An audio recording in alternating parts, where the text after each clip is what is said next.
Hello dears, എല്ലാവർക്കും ജാനകിയുടെയും അബിയുടെയും വീട് പുത്തൻ പ്രൊമോ വിശേഷങ്ങളിലേക്ക് സ്വാഗതം. അപ്പൊ ഇപ്പോഴത്തെ കഥ ഭയങ്കര ബോറായി പോയിട്ടുണ്ടോ എന്നാട്ടോ എനിക്കൊരു സംശയം.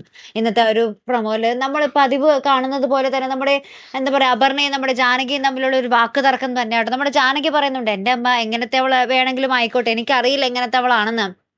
പക്ഷെ നീ നല്ലൊരു അമ്മയിൽ പറഞ്ഞതല്ലേ. പക്ഷെ അതല്ല നമ്മുടെ സ്വഭാവം, നമ്മുടെ ആ ഒരു സ്വഭാവമാണ് നമ്മളുടെ ആ ഒരു ഐഡന്റിറ്റി കാണിക്കുന്നതെന്നൊക്കെ പറഞ്ഞ് നമ്മുടെ ജാനകി നമ്മുടെ അപർണയെ ഉപദേശിക്കുന്ന കുറച്ച് രംഗങ്ങളാട്ടോ നമുക്ക് ആദ്യം കാണുവാൻ സാധിച്ചത്. പിന്നീടാട്ടോ എനിക്ക് കുറച്ച് ബോറായിട്ട് തോന്നിയത്. കാരണം നമ്മുടെ അബിയുടെ അമ്മ നമ്മുടെ അളകാപുരിയിലെ നമ്മുടെ അച്ഛനും അമ്മയും തമ്മിൽ ഭയങ്കര വാക്ക് തർക്കമുണ്ട്. അപ്പൊ അമ്മ നമ്മുടെ അച്ഛനോട് പറയുന്നുണ്ട്, നിങ്ങൾ ആ സ്ഥലത്തിന്റെ വിൽപത്രം മാറ്റി എഴുതിയില്ലെങ്കിൽ ഞാനൊരു തീരുമാനം എടുത്തിട്ടുണ്ട്, ഞാൻ കോടതിയിലേക്ക് പോകും എന്ന് പറയുന്നുണ്ട്. അപ്പൊ നമ്മുടെ അച്ഛൻ വിചാരിക്കും, ഓ അതിന്റെ വിൽപത്രത്തിന്റെ അതിന്റെ ആ ഒരു പേരിൽ മാറ്റാൻ വേണ്ടി കേസിന് വേണ്ടി ആയിരിക്കും എന്ന് വിചാരിക്കട്ടെ. അപ്പൊ അമ്മ പറയുന്നുണ്ട്, ഞാൻ കുടുംബ കോടതിയിലേക്കായിരിക്കും പോകുന്നത്, ഈ ഒരു പ്രായത്തിൽ നിങ്ങളുടെ കയ്യിൽ നിന്ന് ഡിവോഴ്സ് മേടിക്കാന്ന് പറയുന്നുണ്ട് കേട്ടോ.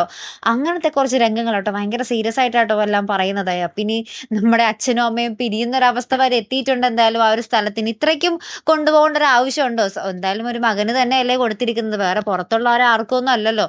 അപ്പൊ എന്തായാലും അത് കുറച്ച് ഓവർ പോലെ എനിക്ക് തോന്നി. എന്തായാലും കഥ ഒന്ന് തിരിച്ചു പിടിക്കാനുണ്ട് നമ്മുടെ ജാനകിയുടെയും അബിയുടെയും വീട് അല്ലെ, കുറച്ചൊക്കെ തിരിച്ചു പിടിക്കട്ടെ. അപ്പൊ നമ്മുടെ സച്ചിയുടെയും നമ്മുടെ രേവതിയുടെയും വരവ്, അതും ഈ ഒരു കഥയിൽ എങ്ങനെയൊക്കെ സ്വാധീനിക്കുന്നു അതും അറിയണോട്ടോ. അപ്പൊ എന്തായാലും നമുക്ക് കാത്തിരുന്ന് തന്നെ കാണാം. അപ്പൊ ഇതുപോലുള്ള പ്രൊമോ റിവ്യൂസിനും എപ്പിസോഡ് റിവ്യൂസിനും ഒക്കെ നിങ്ങൾ മറക്കാതെ ചാനൽ സബ്സ്ക്രൈബ് ചെയ്യുക. അടുത്തൊരു വീഡിയോയുമായി വരുന്നത് വരയ്ക്കും ഗുഡ് ബൈ.